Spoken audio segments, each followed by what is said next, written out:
Back to new of momento channel. तो मेरा नाम है आकाश। तो आज हम इस वीडियो में पैथोलॉजी ग्रॉस स्पेसिमन कैसे करते हैं और उसके बारे में डिस्कस करेंगे। तो जब भी हम सेकेंड ईयर एमबीबीएस के पैथोलॉजी प्रैक्टिकल दे रहे वाले बच्चों के लिए वीडियोस है। तो आप जब प्रैक्टिकल में जाते हो आपके सामने ग्रॉस स्पेसिमन रखा जाएगा। तो और वो एग्जामिनर आपको कुछ भी करा सकता है, लाइक एक्सप्लेन करो बोल सकता है, तो ये क्या कौन सा स्पेसिमन है भी पूछ सकता है। तो आप सब हर चीज़ के लिए प्रिपेयर रहना आपकी जिम्मेदारी है। तो कोई भी ग्रॉस स्पेसिमन जब एग्जामिनर आता है पूछता है कि एक्सप्लेन करो, तब आप फटाफट उसका डायग्नोसिस मत बोल देना कि like this is commercial carcinoma, नहीं तो this is TB lymph node. तो मतलब ऐसा नहीं बोलना। डायग्नोसिस कभी भी आपको वो चाहते भी नहीं है कि आप डायग्नोस करो उसको। वो बस चाहते हैं कि आप ऑर्गन क्या है वो बता दो और आप ऑर्गन में क्या देख रहे हो वो चीज़ बता दो, वही काफ़ी है। तो आप डायग्नोसिस आड़े टेढ़ा डायग्नोसिस कर दोगे तो वो अगर वो नहीं रहा तो वो पूछेंगे कि आप किस तरह से डायग्नोसिस किया, क्या आप अपॉर्चुनिटी बना के दे दोगे कि एग्जामिनर को कि पूछो मुझे पता है। तो पहले ही आप एग्जाम से पहले देख चुके होंगे ग्रॉस, आप एग्जाम में भी जाके वही बोलोगे कि ये स्क्वामस सेल कार्सिनोमा, ये रीनल सेल कार्सिनोमा, ऐसे बोलोगे तो नहीं चलेगा। आपको कुछ ऑर्डर्स फॉलो कर रहे हैं और उसी तरह से आपको एग्जामिनर को प्रेजेंट करना है। आप जिस तरह से प्रेजेंट करते हो और एग्जामिनर से कैसे बिहेव करते हो वो मैटर करता है। तो आप डायग्नोसिस वो दूर की बात है। तो पहले ऑर्गन आइडेंटिफिकेशन कर लो और आप क्या देख रहे हो कि वो इम्पॉर्टेंट है। तो आप कौन सा ऑर्डर कैसे फॉलो कर रहे हैं। First identify the organ. तो आपको सामने जो स्पेसिमन रखा गया है ग्रॉस वाला, अब वो जो कुछ भी रह सकता है। तो पहले उसको आइडेंटिफाई करो कि अगर लेग है तो लेग बोलो, अगर किडनी है तो किडनी बोलो, स्प्लीन है तो स्प्लीन, लिवर जो है ऑर्गन है वो उसको पहले आइडेंटिफाई तो करो। फिर नेक्स्ट साइज़ अपने ऑर्गन आइडेंटिफाई कर लिया। साइज़ इंक्रीज हो सकता है, अगर डिक्रीज हो सकता है। अगर इंक्रीज हुआ तो लाइक हेपेटोमेगली, स्प्लीनोमेगली। अगर साइज़ डिक्रीज हुआ है तो क्रोनिक पायलोनेफ्राइटिस में किडनी का साइज़ डिक्रीज हो सकता है। नहीं तो अट्रोफी स्प्लेनिक अट्रोफी में भी साइज़ डिक्रीज हो सकता है। मतलब साइज़ बड़ा हुआ है या छोटा हुआ है। नेक्स्ट शेप मतलब शेप डिसफिगरमेंट, लाइक कहाँ पे आप शेप ये पूछ सकते हो। लिवर में भी वो नोड्यूल शेप ऊपर आते हैं ना, तो शेप डिस्कर्मेंट हो सकता है। लाइक सिरोसिस में नोड्यूल्स आते हैं ना, माइक्रोनोडुलर और माइक्रोनोडुलर, उधर शेप हो गया। नेक्स्ट है कलर कैसा है। अगर ब्लीडिंग हुआ है तो रेड कलर में दिखाई देगा। अगर नेक्रोज है तो कैल्सिफाइड हुआ है तो वाइट कलर में, नहीं तो yellow Taini colour, pink colour, कुछ भी कलर रहता है जो आपको दिख रहा है वो कलर बोल देना। नेक्स्ट आउटर सरफेस कैसा है। तो स्मूथ है, नोडुलर है, स्कारिंग है, पैची है। अब जो आपको दिख रहा है वो ग्रॉस स्पेसिमन का कुछ इंपॉर्टेंट पॉइंट्स रहेंगे, वो आपको बोलना है। नेक्स्ट एनी पैथोलॉजिकल एरिया मतलब पूरा ऑर्गन तो पूरा बर्बाद नहीं होगा, थोड़ा ही पार्ट बर्बाद होगा। मतलब like carcinoma of the kidney पकड़ लो, ऊपर वाला पार्ट ही अफेक्टेड होगा, नीचे वाला तो अच्छा ही होगा ना। तो उसका पैथोलॉजिकल एरिया क्या है, ऊपर की तरफ जो कार्सिनोमा है वो पैथोलॉजिकल एरिया। और दूसरा एग्जांपल लंग ले लो, लंग में टीबी लंग ले लो। तो टीबी लंग कहाँ पे होता है, lower part of the upper lobe और upper part of the lower lobe. तो ये आपको पता है ना, वो अफेक्टेड रहेगा और वहाँ पे ये हो गया ग्रैनुलोमा फॉर्मेशन होके और हैलो एरिया दिखाई देगा। तो ऐसे ही नेक्स्ट प्रोविजनल डायग्नोसिस। तो ये सब बोलने के बाद अगर वो एग्जामिनर बोल देगा कि हाँ उसका प्रोविजनल डायग्नोसिस क्या है बोल दो, तो आप तब बोलना है कि ये कार्सिनोमा है और रीनल सेल कार्सिनोमा। नहीं तो आप हम पैर पे फंगेटिंग और देख रहे हैं तो ये स्क्वामस सेल कार्सिनोमा हो सकता है प्रोविजनल। तो ऐसे ही मत बोल देना कि वो स्क्वामस सेल कार्सिनोमा ही है, वैसा कभी भी मत बोल देना। कि ऐसा बोल देना कि ऐसा हो सकता है, नॉट श्योर। चलो यहाँ तक आप समझ गए होंगे, मैं समझता हूँ। तो मैं अभी स्पेसिमेंस दिखाऊंगा तो सिर्फ मैं उनका नाम बोलूँगा और एक एक सिर्फ नाम ही बोलूँगा, ज़्यादा कुछ नहीं। तो उसके बारे में पढ़ना, उसका ईटियोलॉजी पूछ सकते हैं, क्लासीफाई ट्यूमर्स भी पूछ सकते हैं, किसी भी like ovarian tumours, classify testicular tumours, वो लोग कुछ भी पूछ सकते हैं। तो आप उसके लिए प्रिपेयर्ड रहना। तो मेरा काम है, मैं सिर्फ पैथोलॉजिकल एरिया बता सकता हूँ और ऑर्गन क्या है वो बता रहा हूँ, उसके बारे में पढ़ना आपकी जिम्मेदारी है, ठीक है। तो अभी हम स्पेसिमन देख रहे हैं। तो आप इस स्पेसिमन में क्या देख सकते हो, पहले ऑर्गन आइडेंटिफाई करो क्या है ऑर्गन। ये आप निप्पल देख सकते हो, तो ये ब्रीस्ट है। तो साइज़ में क्या है, साइज़ ऑलमोस्ट लाइक रेगुलर ही है। तो आप कलर के बारे में देख सकते हो। तो पीडियो ऑरेंज अपीयरेंस, आप कुछ चीज़ें आपको आनी चाहिए, लाइक पता रहनी चाहिए कि क्या हो सकता है। नेक्स्ट एक उसके बाद कैसा कुछ फंगेटिंग ग्रोथ ऐसा साइड में कुछ देख रहे हैं। तो ये लास्ट में अगर एग्जामिनर पूछेगा प्रोविजनल डायग्नोसिस क्या है, तब जाके बोल देना कि ये कार्सिनोमा ऑफ ब्रेस्ट है। तो वो बोल देगा क्लासीफाई ब्रेस्ट कार्सिनोमस बोल देगा, तो आप उसके बारे में क्लासिफिकेशन बता देना। तो लाइक यहाँ पे देख सकते हो रिट्रैक्टेड निप्पल है, प्यूडो ऑरेंज अपीयरेंस है, फंगेटिंग ग्रोथ, लाइक पीछे की तरफ से ये ऐसा दिखेगा, like ऐसा white color nodules, and here you can see like in carcinoma is seen at this pole, and size भी बताना है आपको, साइज़ अप्रॉक्सीमेट साइज़ है।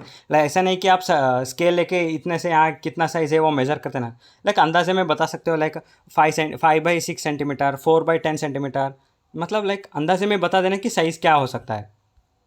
Next, endometrial carcinoma. Endometrial carcinoma क्या होता है? एंडोमेट्रियम, अंदर एंडोमेट्रियम जो है उसका कार्सिनोमा वो बढ़ने लगता है, पूरा पूरा इसका नहीं, सिर्फ एंडोमेट्रियम अंदर से बढ़ जाएगा, तो आप ये एंडोमेट्रियल कार्सिनोमा दे सकते हो।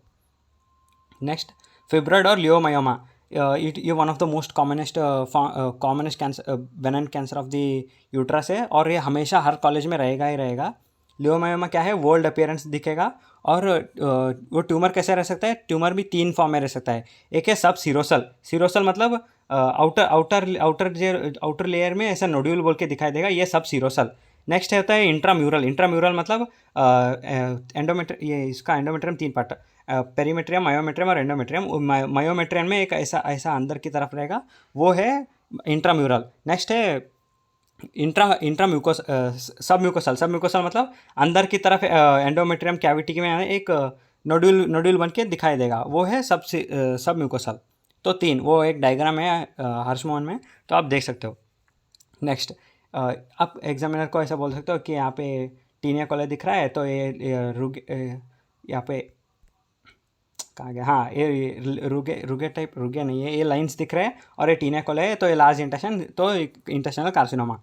नेक्स्ट, ये टेस्टिकल है, तो हमेशा टेस्टिकल में आपके पास सेमाइनोमा ही हो सकता है, मतलब हर जगह सेमाइनोमा बहुत कॉमन है, तो सेमाइनोमा रह सकता है। तो ये टेस्टिकल दिख रहा है, तो ये सेमाइनोमा ऑफ द टेस्टिस हो सकता है। नेक्स्ट, किडनी नीचे से आप किडनी देख सकते हो, तो ऊपर की तरफ कैंसर है, तो रीनल सेल कार्सिनोमा हो सकता है।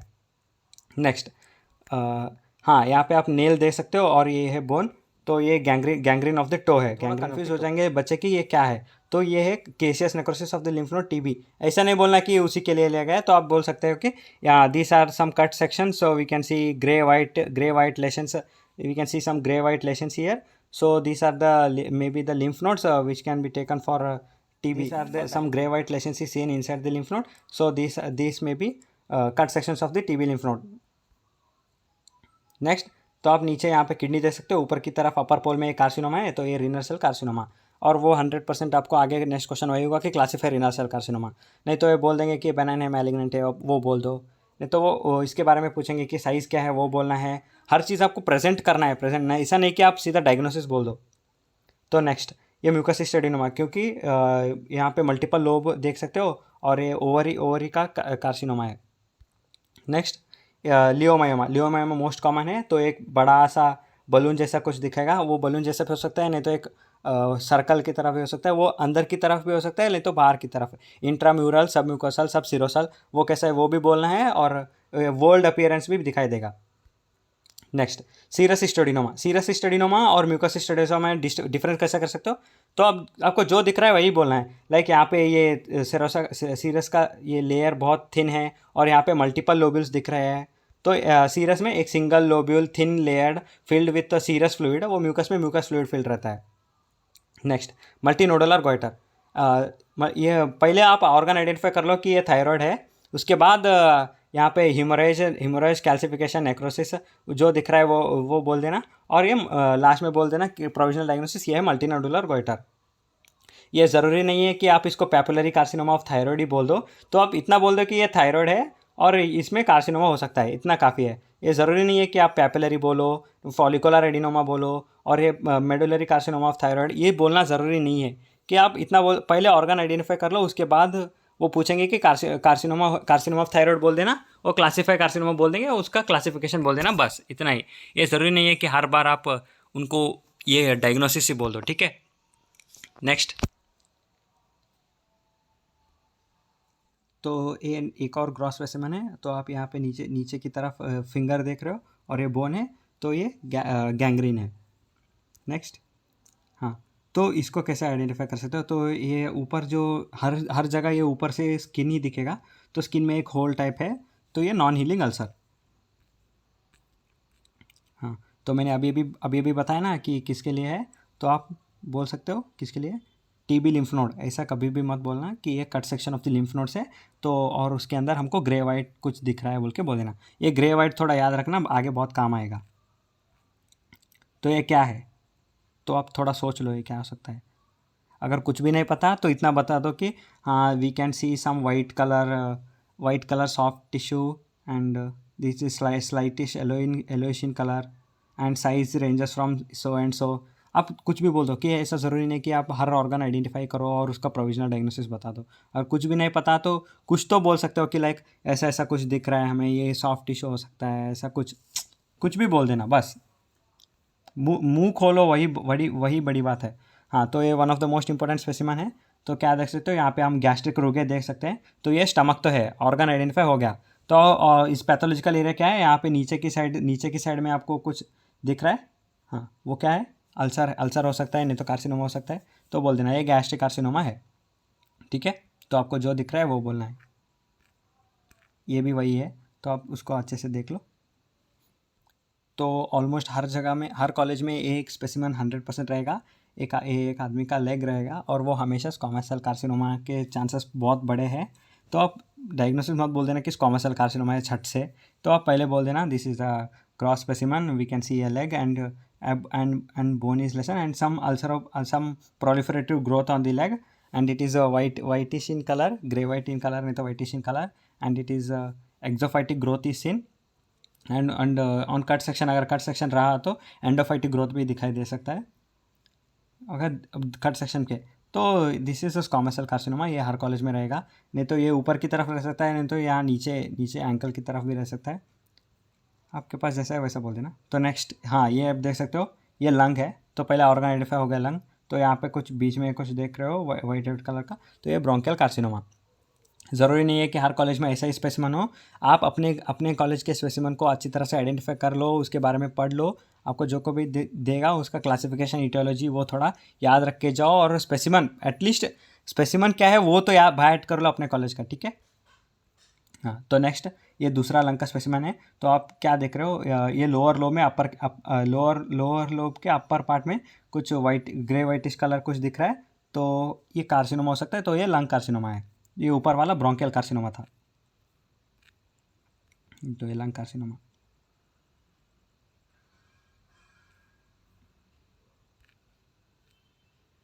नेक्स्ट, हमेशा ये अंडा जैसा कुछ दिख रहा है तो 100% ये लियोमायोमा है, लियोमायोमा ऑफ द यूट्रस।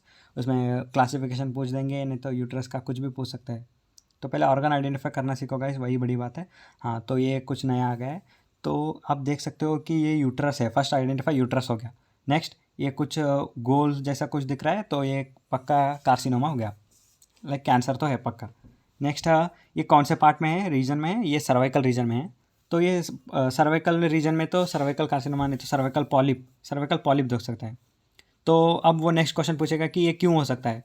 तो आप बोल सकते हैं कि women having multiple sexual partners, नहीं तो अगर छोटे एज में शादी हो गया तो वो बोल सकते हैं। और पैथोलॉजी मतलब डिसीज स्टेट में हो गया तो ये ह्यूमन पैपिलोमा वायरस का हो सकता है। ह्यूमन पैपिलोमा वायरस, वो फिर से पूछेगा कि कौन सा कॉमन वायरसेस है, HPV 16 and 18 are more common. ऐसे कुछ चीज़ें हैं, आप बहुत ज़्यादा एक्सपोज होने के बाद आपको ये हो जाएगा। लाइक वो क्या पूछ सकते हैं, एग्जामिनर को आपकी सोच जहाँ है उसकी तरफ लेके जाओ, उसको कुछ सोचने मत दो कि आप उनको क्वेश्चंस आप ही दे सकते हो एग्जामिनर को कि मुझे कुछ तुम ये क्वेश्चन पूछो। ये ज़रूरी नहीं है कि एग्जामिनर तुम्हें खुद से क्वेश्चन पूछे, तो आप ऐसा जवाब दो कि अगला क्वेश्चन उस आपके जवाब में हो, वो अगला क्वेश्चन आपको देना होगा, प्रैक्टिस चाहिए उसके लिए। Next, adenomyosis. एडिनोमायोसिस क्यों, एडिनो मतलब ग्लैंडुलर प्रोलिफरेशन, पहले ये यूट्रस है। एडिनोमायोसिस मतलब ये मायोमेट्रियम में ग्लैंड्स बढ़ने लग जाते हैं, तो एडिनोमायोसिस। तो आगे क्वेश्चन पूछेगा कि व्हाट इज रीड इंडेक्स पूछ सकता है। रीड इंडेक्स मतलब वो म्यूकसल ग्लैंड्स और टोटल लेंथ में ये होगा। ये ग्लैंडुलर प्रोलिफरेशन मतलब वो कहीं का भी ग्लैंडुलर प्रोलिफरेशन पूछ सकता है। रीड इंडेक्स कहाँ पे है, लंग में है। नेक्स्ट, हाँ, ये मल्टीपल सिस्ट दिख रहे हैं, और ये mucus cyst adenoma of ovary हो सकता है। हाँ, ये भी mucus cyst adenoma of ovary. तो यहाँ पे हमें थोड़ा कुछ किडनी दिख रहा है और ये नीचे की तरफ कुछ कैंसर है, तो renal cell carcinoma. TB lymph node cut sections, हाँ ये कुछ नया आ गया है। सो गाइस ये है ट्राइकोबिजोर, BAZOER, ट्राइको TRICHOBAZOER, ट्राइकोबिजोर। ये एक one of the psychological condition है जहाँ पे लड़कियाँ अपने ही बाल को खाने लग जाते हैं, तो पता नहीं कि वो क्यों खाते हैं, तो और खा के वो अपने पूरे स्टमक में बालों का एक बॉल जैसा बन जाता है, तो वो सर्जरी से वो बॉल को बाहर निकालेंगे। तो मैं वो वीडियो डाल दूंगा अभी आगे, आप देख सकते हो उसको सर्जरी करके कैसे बाहर निकालते हैं। तो बहुत ही मज़े वाले सीन है।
तो गाइस ये है लीवर का स्पेसिमन।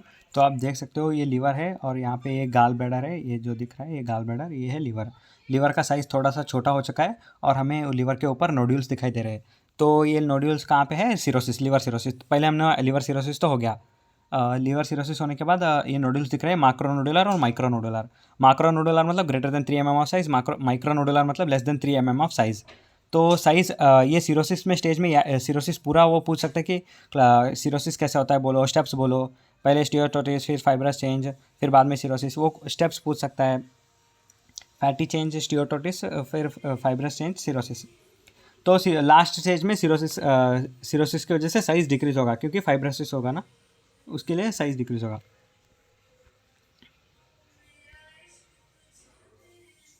तो गाइस ये आप देख सकते हो क्या लिखा हुआ है, ट्रुप चिप्स, TURP चिप्स। तो यहाँ पे ये बेनान प्रोस्टेट हाइपरप्लेशिया में लिया, बेनान प्रोस्टेटिक हाइपरप्लेशिया का है। तो यहाँ पे क्या होता है, ये एक टाइप का सर्जरी है जहाँ पे कैथेटर अंदर की तरफ डाल के वो बेनाइन प्रोस्टेटिक हाइपरप्लेशिया को ऐसा चिप्स के रूप में निकालेंगे। वो चिप्स दिखाने के लिए ये ट्रुप चिप्स बोल के रखा जा सकता है। आपके कॉलेज में हो भी सकता है, नहीं भी हो सकता है। अगर हो सकता है तो आप बता देना, ठीक है। वो ट्राइकोबिजोर भी आपके कॉलेज में हो सकता है कि नहीं भी हो सकता है, आपके चॉइस। नेक्स्ट एक कार्सिनोमा ऑफ पेनिस।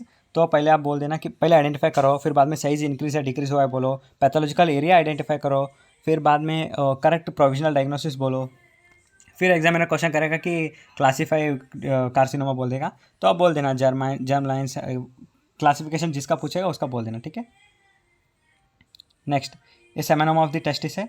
तो मैंने एक और वीडियो बनाया है सेमेनोमा का, आप उसका वीडियो को भी देख सकते हो।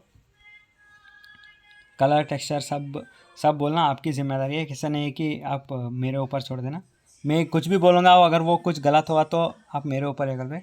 इन्वेसिव डक्टल कार्सिनोमा, IDC क्या है गाइस? ये ब्रीस्ट का है, तो आप देख सकते हो। Peau orange retracted nipple infiltrated ductal carcinoma का। Next fibroadenoma with secondary changes. ये आप देख सकते हो, यहाँ पे गाल ब्लैडर है और गाल ब्लैडर के अंदर एक स्टोन है। तो ये क्रोनिक कोलिलिथियासिस का है। कोलिलिथियासिस मतलब gall bladder stones. Gall bladder stones में बहुत सारे टाइप्स है, लाइक गाल स्टोन्स में कुछ भी इतने सारे टाइप्स है। तो वो ये भी रख सकते हैं और पूछ सकते हैं कि लाइक कौन से कितने टाइप के गाल स्टोन देख सकते हो। तो वो आपको बोलना आपकी जिम्मेदारी है। तो गाइस अभी इंस्ट्रूमेंट का कुछ रैपिड रिविजन करेंगे। तो इंस्ट्रूमेंट के बारे में कुछ थोड़ी छोटी बातें बोलूँगा, तो आप वही देख सकते हो। तो ये लुकास चेम्बर है। लुकास चेम्बर मतलब ये वैक्स को फिट करने के लिए, वो स्पेसिमन को वैक्स में डाल के फिट करने के लिए यूज़ होता है। तो ये लुकास चेम्बर है, लुकास ब्लॉक्स बोलते हैं। तो ये रैपिड स्ट्रिप टेस्ट बोल के है। तो ये यूरिन में से glucose, ketone bodies, urine glucose bodies, ketone biles और bile pigments, blood protein identify करने के लिए काम होता है। तो ये रेड कलर का है और रेड बीड है तो आरबीसी पिपेट, वाइट कलर का है और ये भी वाइट कलर है तो डब्ल्यूबीसी पिपेट। अगर ये बल्ब नहीं है तो हेमोग्लोबिन पिपेट है। तो यहाँ बीच में क्या आप देख सकते हो, ये है न्यूबार चेम्बर, 1/10 डेप्थ रहेगा उसका। तो यहाँ पे आगे की तरफ ऐसा कुछ रहा तो ये सिल्वरमैन लीवर बायोप्सी नीडल है। ठीक है।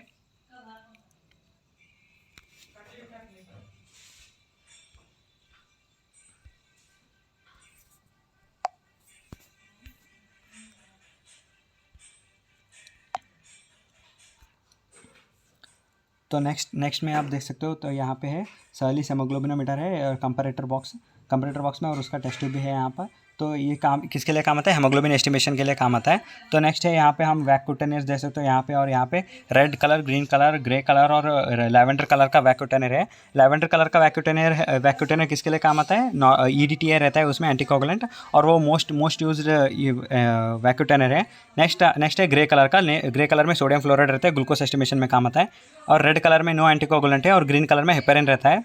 वो सारी चीज़ें ये प्रोथ्रोम्बिन टाइम, एपीटीटी और ईएसआर, नॉर्मल ब्लड कलेक्शन और कोई स्पेसिमेन कलेक्शन के लिए, लैबोरेटरी डायग्नोसिस के लिए यूज़ किया जाता है। नेक्स्ट हम देख सकते हो यहाँ पर भी वही ब्लॉक है। तो और ये स्टील के कैसेट्स है और इसमें स्पेसिमेन स्टोर करने के लिए काम आता है। हाँ, ये जो लंबा सा देख रहे हो, ये वेस्टर्जन्स पिपेट है। वेस्टर्जन्स पिपेट उसके लिए रहता है। नेक्स्ट ये लूमर पंक्चर नीडल मेटालिक वाला लूमर पंक्चर नीडल है। और क्या है इसमें, हो गया। हाँ, ये यहाँ पे ये न्यूबार्स चेम्बर है।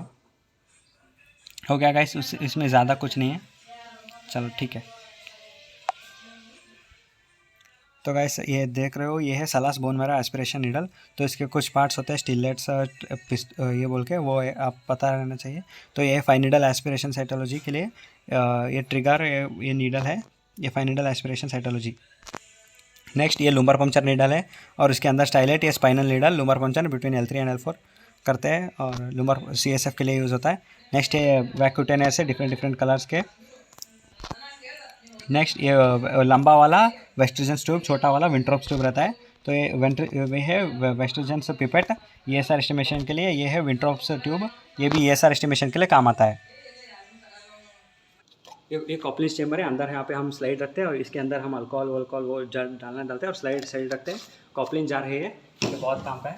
और ये है वेस्टर्जन्स ट्यूब के अंदर यहाँ पे हम ब्लड डालते हैं और उसको 1 घंटे के लिए रखते हैं। तो हम इसमें देखते हैं कि ये रेट्रोसाइट सेडिमेंटेशन रेट कितना जल्दी आरबीसी नीचे जाकर बैठता है, वो देखते हैं। ये 3 टाइप्स के पंक्चर नीडल्स हैं। तो ये लीवर बायोप्सी नीडल है, सिल्वरमैन्स लीवर बायोप्सी नीडल। तो ये लिवर पंक्चर के लिए नीडल है। हम इसको डालते हैं, कौन सा, L3 L4 L5 6 L3 L4 के बीच में डालते हैं और ये सेरेब्रोस्पाइनल फ्लूइड निकलता है। ये सलास बोन मैरो एस्पिरेशन नीडल। तो स्टिरनम नहीं तो टिबिया के इसके ऊपर कहाँ पे एक और बोन मैरो एस्पिरेशन निकालते हैं और इसके लिए सेंड करते हैं। तो ये है red colour, red Beed, white Beed है तो ये है WBC पिपेट। अगर रेड बीड है तो RBC पिपेट। तो आप देख सकते हो, अगर रेड बीड है तो RBC, ये अगर कोई भी बीड नहीं है तो ये हेमोग्लोबिन पिपेट, करेक्ट ना। नेक्स्ट तो ये है वैक्यूटेनर लैवेंडर कलर का है, तो EDTA रहेगा इसमें। तो CBC के लिए यूज़ करता है। ब्लू एंड ब्लैक कलर में ट्राइसोडियम सिट्रेट रहता है, PT प्रोथ्रोम्बिन टाइम और APTT के लिए यूज़ करता है। नेक्स्ट है, इधर आ जाओ। हाँ, ये सल्हास हेमोग्लोबिनोमीटर। तो हम इसको हेमोग्लोबिन आइडेंटिफाई करने के लिए हेल्प करते हैं। इसके अंदर एक टेस्ट ट्यूब रहता है, तो अंदर डालते हैं और एक स्टीरर डाल के यूज़ करते हैं। एक कंपैरेटर बॉक्स है, ये मैच करने के बाद ही हम आइडेंटिफाई करते हैं हेमोग्लोबिन क्या है। क्या था ये, कैसेट। हाँ, कैसेट है, इसके अंदर स्पेसिमन रखते हैं और स्पेसिमन को हम वो पैराफिन करने के लिए भेजते हैं। तो पैराफिन के लिए भी वो है, एक है पैराफिन कटर बोल के रहता है, पैराफिन कटर। हाँ, ये पैराफिन कटर है, इससे हम पैराफिन कट करते हैं। तो आप देख सकते हो, ये है, ठीक है, ये बाहर का न्यूबार्स चेम्बर कहाँ है भाई। तो आप देख सकते हो यहाँ पे न्यूबार्स चेम्बर है क्या, नहीं है इसमें। हाँ, तो आप देख सकते हैं न्यूबार्स चेम्बर है, तो हम न्यूबार्स चेम्बर को छूना नहीं चाहिए। उसके अंदर रहता है ग्रेडिंग रहता है 1/10 mm डेप्थ रहता है। उसके अंदर हम चार्ज करते हैं और ये क्या WBC देखते हैं डिफरेंशियल उसके लिए हेल्प होता है। नेक्स्ट हाँ, red colour vacutainer. Red colour vacutainer क्या है, जिसके अंदर कोई भी एंटीकोगुलेंट नहीं रहता है, वो यूज़ करता है। हाँ, ये pH इंडिकेटर, pH के लिए यूज़ करता है। आप देख सकते हो यहाँ पे मार्किंग है 1 2 3 4 5 6 7 pH के लिए यूज़ होता है। तो अंदर डालो और pH आइडेंटिफाई कर दो। तो एक और ये है, इसके अंदर भी एक ऐसे टेप्स रहते हैं, देख सकते हो। और कोई एक टेप निकालता हूँ। हाँ, एक ऐसे टेप्स रहते हैं, कुछ नहीं, इसको अंदर सॉल्यूशन के अंदर डिप करो और ग्लूकोसा प्रोटीन का कॉन्सेंट्रेशन यूरिन में कितना है वो आइडेंटिफाई कर सकते हो। तो यहाँ पे भी ये होगा, ये एक अच्छा सा है, मेंशन कंपनी का पता नहीं, हम कंपनी को प्रमोट नहीं करते हैं।